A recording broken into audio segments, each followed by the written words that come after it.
Certain new cars in 2024 have impressed the automotive market.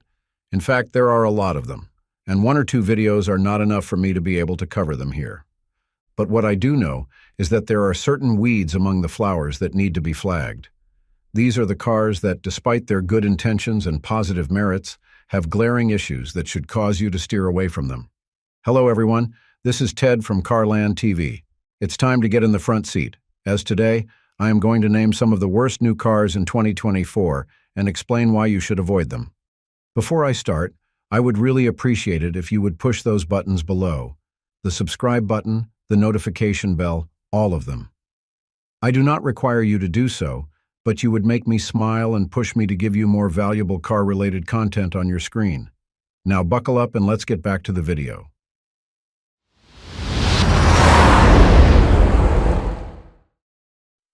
(2024) Audi Q4 Sportback e-TRON. The Q4 has been around with us for quite some time already, and I must say that it delivers. Eventually the lineup grew, and new variations and trims were introduced to us.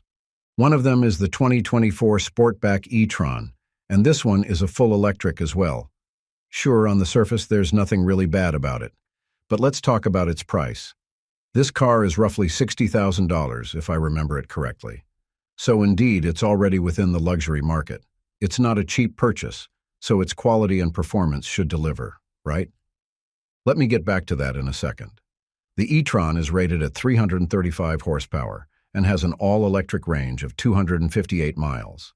These numbers are good and should easily justify its pricing until you compare it to its rivals. Take the highly celebrated Model Y of Tesla. How much does this car cost?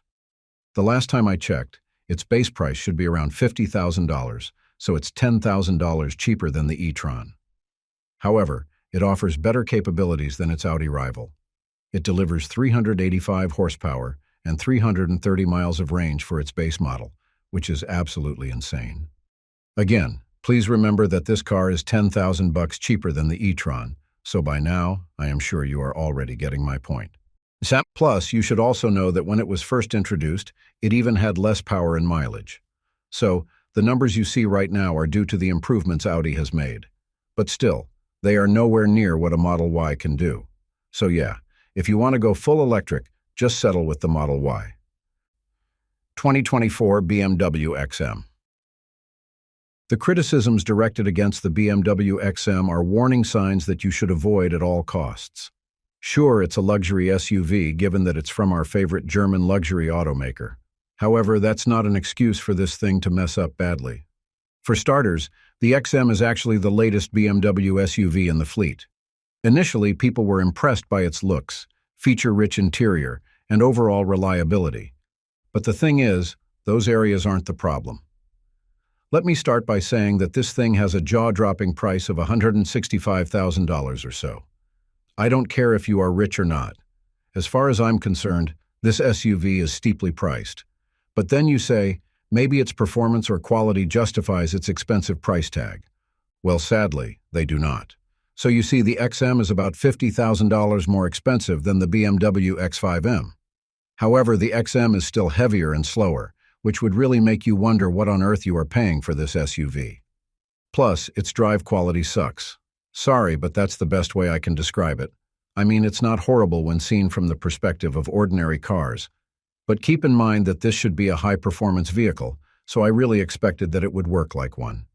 But in reality, it's painful to maneuver because of its bulkiness and awkward handling. These are the very reasons why the XM is also one of the slowest-selling SUVs this 2024. Dealerships are having difficulty emptying their inventories of this car. So I suggest you don't risk it and move along to better options. 2024 Mitsubishi Mirage. The Mitsubishi Mirage is not exactly a new car, but its 2024 model year version has some relatively new upgrades, so there's that. But it still sucks. Ever since it was introduced, the Mirage hasn't removed the stain on its reputation for being a poorly built car. Yes, it's cheap. But really, being frugal doesn't have to mean that you get something dissatisfactory. You don't have to be lowballed at all. And this is always the argument of those people who buy the Mirage. It's a great car for those who are tight on budget. However, It's an invalid argument if we are going to take a look at its long-term value and not just its upfront cost. Mitsubishi has been making the Mirage for many years already, and this has barely improved its performance. It is sluggish and severely underpowered at 78 horsepower. It also takes up to 12 seconds or so before this thing hits 60 miles per hour. It doesn't also have a strong comfort factor, and it gets noisy when accelerating hard. Feature-wise, the Mirage is also subpar and downright Spartan. So even if this thing costs around $18,000 to $19,000, depending on the model, it's still something you should avoid at costs. In fact, I am really wondering why Mitsubishi keeps making this poor excuse for a car. 2024 Hyundai Nexo. One way or another, the Hyundai Nexo deserves a spot on this list, and obviously, for all the not-so-good reasons. Well, there aren't that many flaws you can say about this car, to be honest. I mean, if I give you a key to this car so that you can test drive it until its tank is empty, you are going to love it. The Hyundai Nexo, for those who don't know, has a calm and composed driving demeanor. It has a hydrogen fuel cell system that guarantees smooth and quiet acceleration. Moreover, it also has a distinctly light steering and balanced suspension, which on the road directly translates to a comfortable and relaxed ride. So, by all means, this car is actually ideal for city driving and highway cruising. So why do I consider it a bad car? I already gave you a hint. The Nexo is a hydrogen car, and it certainly has a lot of advantages, especially in terms of its pollution footprint. But here's where it sucks. There aren't a lot of hydrogen fuel stations, even here in America. Most of them are aggregated in New York, and outside there, you won't find a lot. Just imagine if this gets empty in a state or county where there are no hydrogen fuel stations. That's the stuff of nightmares. It's also for this reason that the Nexo is one of the slowest-selling vehicles in 2024. Plus, among various Hyundai vehicles, it's also one of the least popular. Maybe it's too early for cars like Nexo to exist. The idea behind its construction is noble, but not that many are down to buy it. 2024 Toyota BZ4X. People would agree that Toyota is one of the finest makers of modern production cars today. They offer excellent long-term value propositions, given that they are extremely reliable. Plus, they are fitted with adequate driving tech that makes them extremely safe on the road. But you know what they say, there's always a black sheep in the bunch. And when it comes to Toyota, that is in the form of the BZ4X. Well, there's no issue with its reliability. That's something that I can guarantee. The actual problem lies in its price-to-performance ratio.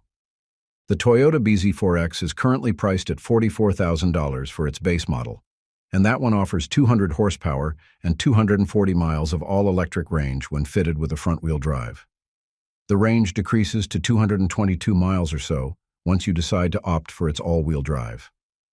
If there's nothing to compare it to, the performance of the BZ4X is already good on paper. By all means, those numbers that I mentioned aren't bad. However, there are rivals that have better ratings, but aren't as expensive as this electric Toyota. Take the Mustang Mach-E as an example. It has an all-electric range of 250 miles and has more ponies than the BZ4X. Meanwhile, the Model Y might be slightly more expensive than this Toyota car, but it has almost twice the horsepower and a range of 300 miles. So, in terms of price and performance, a lot of BZ4X rivals can do better than it. Tech-wise, the BZ4X isn't the best in its segment, with other electric cars just in another league. Additionally, the BZ4X has just a name you can easily forget or confuse. I mean, it's hard to memorize it, and if you noticed it, I really had a hard time pronouncing it. That also adds to its obscure reputation. And that completes this list. Thanks for sticking to the end. If you enjoyed this video, please hit the like and share buttons. I know it's a chore, but it helps the channel a lot. Until next time, drive safely.